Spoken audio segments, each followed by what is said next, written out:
Mi maqueta es sobre los aminoácidos, que son los monómeros, bueno, de las proteínas, por eso voy a empezar hablando de las proteínas. Bueno, los aminoácidos son compuestos orgánicos que se combinan para formar proteínas, principalmente y obviamente. Nuestro cuerpo utiliza aminoácidos para producir proteínas con el fin de que éste pueda descomponer los alimentos, crecer, reparar tejidos corporales y además de eso llevar a cabo muchas otras funciones corporales. Bueno, nuestro cuerpo también puede usar aminoácidos como una fuente de energía. Hay tres grupos de aminoácidos: los aminoácidos esenciales, los aminoácidos no esenciales y los aminoácidos condicionales. Las proteínas también están formadas por cuatro estructuras. La estructura primaria, que se corresponde a la secuencia de aminoácidos unidos en fila. La estructura secundaria, que provoca la aparición de motivos estructurales. Estructura terciaria, no me sale la palabra, que define la estructura de las proteínas compuestas por un solo polipéptido. La estructura cuartaria deriva de varias cadenas peptídicas que, asociadas, conforman un ente, un multímero en este caso, que posee propiedades distintas a los de sus monómeros componentes. Bueno, las proteínas también determinan la forma y la estructura de las células y dirigen casi todos los procesos vitales. Las funciones de las proteínas también son específicas de cada una de ellas y permite a las células mantener por ejemplo, su integridad, defenderse de agentes externos, reparar daños, controlar y regular funciones del cuerpo. O sea que son muy vitales las proteínas, sirven mucho. Bueno. Pero más específicamente hablando, hay ciertos grupos de funciones que las proteínas cumplen. Y estas son la función estructural, la función enzimaica, función hormonal, función reguladora, función homeostática, función defensiva, función de transporte, función contráctil y por último la función de reserva. Bueno, ahora voy a pasar a hablar de los ácidos nucleicos. Bueno, los monómeros de los ácidos nucleicos se llaman nucleótidos. Y ahora voy a empezar a hablar de las diferencias que hay entre el ADN, el ARN y qué función cumple cada uno. Algunas de las diferencias entre el ADN y el ARN, bueno, por ejemplo, es que el ADN es una cadena doble y el ARN de una cadena simple, porque viste que el ADN, bueno, tiene esa figura que es como una escalera, caracol, bueno, por eso es de doble, se dice que es doble. El ARN es solo una cadena. Además, otra diferencia es el azúcar que los componen al ADN y al ARN, ya que el azúcar que compone al ADN es de desoxirribosa y el ARN es la ribosa.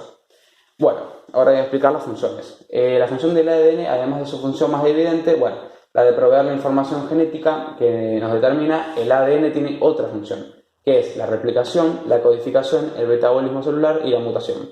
Y la función del ARN, para explicar estas funciones más que nada hay que nombrar los distintos tipos que hay de ARN, que son tres. Está el ARN mensajero, que su función es transmitir la información del ADN sirviendo de pauta a la síntesis de proteínas.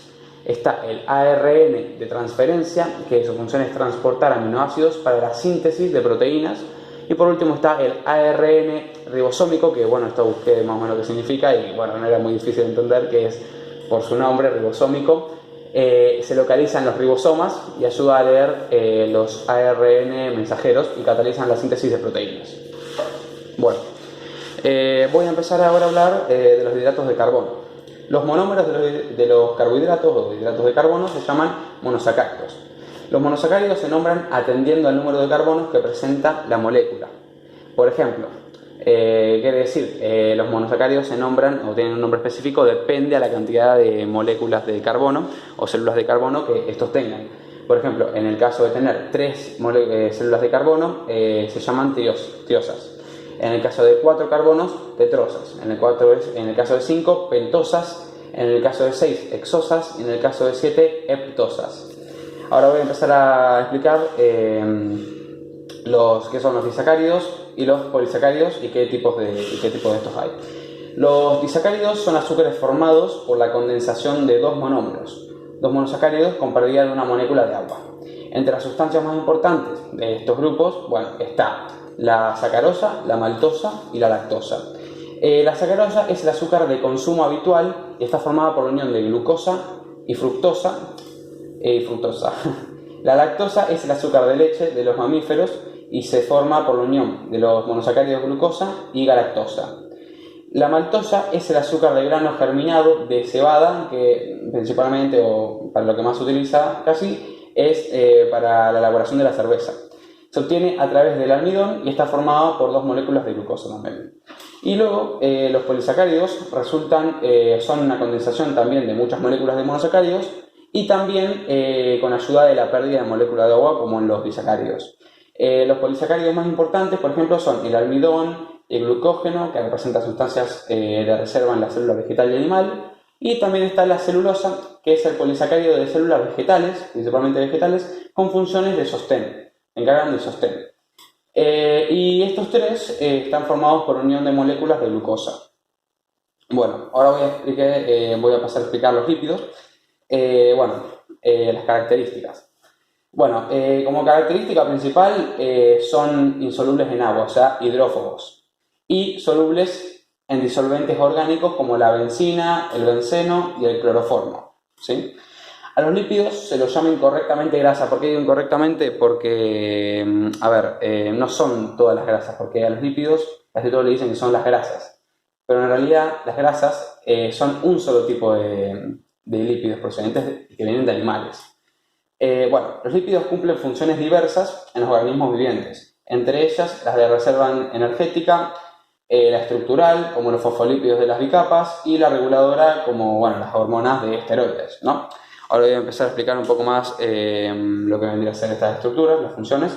En la función estructural, estos lípidos tienden a autorreestructurarse formando una bicapa lípida de la membrana plasmática que rodea a todas las células.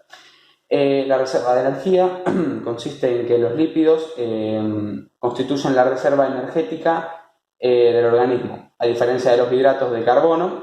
Estos pueden metabolizarse, en presencia o en ausencia de oxígeno. Los lípidos solo pueden metabolizarse aeróbicamente, o sea, no son como los de carbono, pueden solo metabolizar aeróbicamente. Después la reguladora, en diversas vitaminas, hormonas o glucolípidos, son grasas segregadas por diversos órganos o ganglios del cuerpo, que la emplea como mecanismo de regulación de diversas respuestas del organismo. Bueno, ahora voy a pasar a explicar las grasas, las ceras, los fosfolípidos, los esteroides y el colesterol.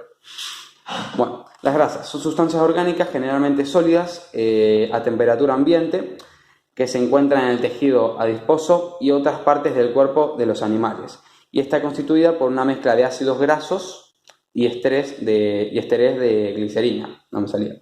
Bueno, las ceras pueden ser dos definiciones ahí. Es una sustancia sólida, blanca o amarilla, que puede fundirse y es insoluble en agua, de origen animal, vegetal o mineral, y tiene diversos usos. O también se le conoce como una sustancia grasa amarillenta, que es segregada por las glándulas del conducto auditivo externo, o sea, sería la cera del oído, ¿no? Los fosfolípidos son aquellos lípidos que tienen ácidos fosfóricos en su composición. O sea, su composición están formados por ácidos fosfóricos. Bueno, las esteroides son sustancias químicas o orgánicas de origen vegetal o animal que, en este caso, constituye la base de muchas hormonas y ácidos biliares, y su función es muy variada. ¿Y por qué digo que es muy variada? Porque ayudan a un montón de cosas. Ayudan, por ejemplo, en el control del metabolismo, en la inflamación, en las funciones inmunológicas, en el equilibrio de la sal y agua también, y también en el desarrollo de las características sexuales y la capacidad de resistir enfermedades y lesiones. O sea, es prácticamente la defensa, es muy útil. Y después, por último, el colesterol es una sustancia cerosa y parecida a la grasa, que se encuentra en todas las células del cuerpo, pero todas. Nuestro cuerpo necesita algo de colesterol para producir hormonas, vitamina D y sustancias que lo ayuden a digerir los alimentos.